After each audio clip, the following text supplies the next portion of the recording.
Hi, I'm Craig Taylor, Solutions Architect at HT2.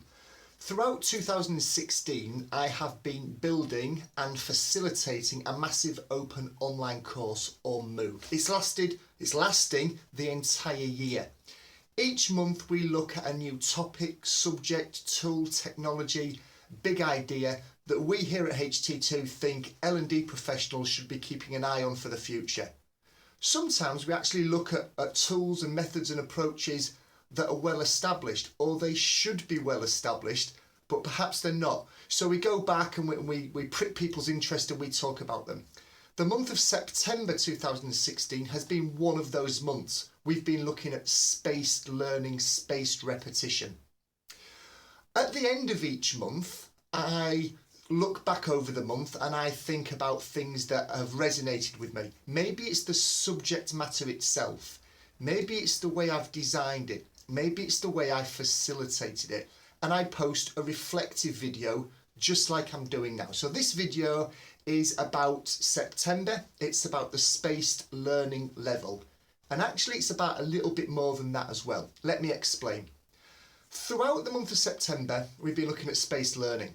And there's been lots of people saying, this is a great idea. This would add value. I could see how this could help me out and help our target workforce out. But, however, if only. And these buts, these howevers and these if onlys seem to be centering around what I would call inclusivity. People would love to do this, but they can't because not everybody has access to this. People can really see the value of taking this approach. However, they're not able to because not everybody has a company issued phone. Not everybody has a company issued cell number or mobile phone number. Things like that. So it's kind of got me thinking. And I've been looking back through the previous 8 or 9 months worth of content. And these objections are actually coming up quite frequently. It seems that there's lots of L&D professionals out there that really see the value and sense in doing something different, but because they can't do it 100% of the time to 100% of the people, that's kind of stopping them from moving forward. And I wonder, just how much are we impacting upon our workforce, our learners, our employees, our students, whatever you want to call them, just how much are we impinging upon their development because of reservations that we've got about not appearing to be inclusive, about appearing to be exclusive to certain groups of people. Let me give you a little story, a personal story from my background that might help you think differently about this. I've worked in some very diverse organisations. I've worked for relatively young, modern, forward-thinking, innovative businesses. I'm in one now. And I've also worked for things like the military, the nuclear industry, financial services, the healthcare industry, industries that are quite traditional, reserved, slow-moving, bureaucratic, not necessarily very forward-thinking from an L&D perspective. So I see both sides of the coin with this.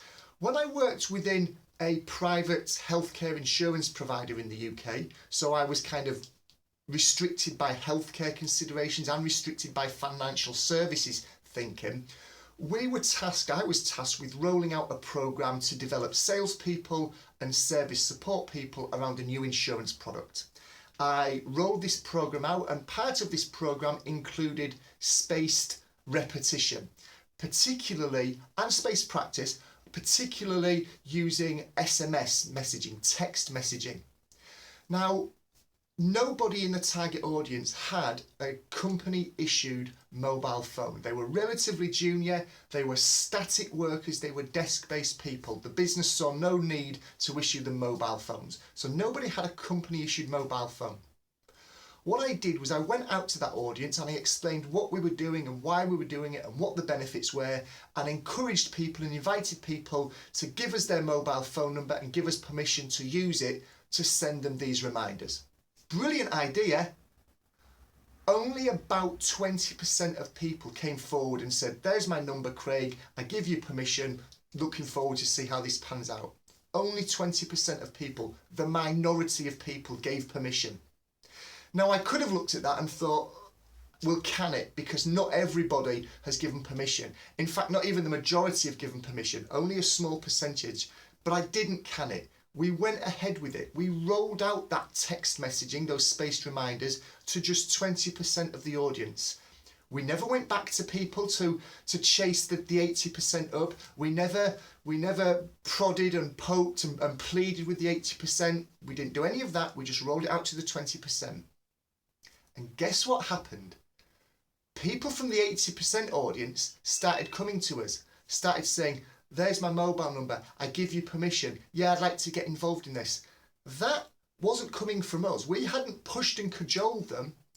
The people from the 80% audience that I knew, that I had a relationship with, I said to them, what's prompted this? Why have you suddenly got on board?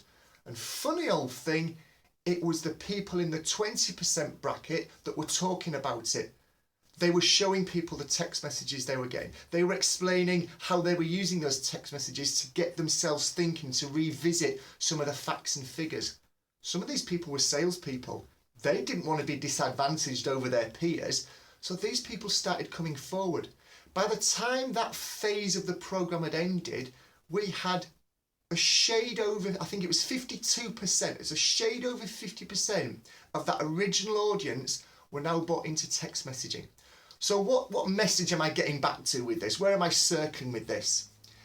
If I had not taken that approach of using spaced learning, if I had not taken the approach of using text messaging because I couldn't get it to everybody, because it was difficult to do from an inclusivity perspective, if I'd taken that approach, nobody would have received the text messages. As it was, we started with 20%, we nudged that, they nudged that, to 50% of the audience. Now, it's easy for me to say this. I think the people that rally against or that are on board with inclusivity, the people that kind of push back against using tools that not everyone can access, I think there's a fair point in there somewhere. I certainly wouldn't roll out a program that relied upon access to tools that nobody had or very few people had. I think there are sometimes you need to take the party line. You need to do things using tools that might not be the best tools, but using tools that everybody can access, that you can guarantee 100% of people can gain access to and can use and are available. I'm thinking around compliance training here. I'm thinking around things where life and limb are at risk. I'm thinking of things where regulators would love to be all over you if you were rolling out a program that wasn't accessible to everyone. So I think there are times when we need to say, we need to use an approach and a tool that everybody can access. I agree with that. I think then there's the value adds after that, the things like text messaging with spaced repetition, things like that, the things that I think actually add the real value. Then I think we can be a little bit more selective. Then I think we can start to think about, okay, not everybody can access it, but actually everybody's able to access the box ticking part of it. Everyone's able to access the regulatory box ticking type of stuff that we need to deliver. That box is ticked. Everybody can do that. Now let's think about the value add. If we can only reach 20% of the audience by using text messaging, isn't that better than reaching 0% of the audience because we've been a little bit cautious, because we've been a little bit scared about appearing non-inclusive? So those are my reflective thoughts. That was a bit of a rant this month. Those are my reflective thoughts about the spaced learning level.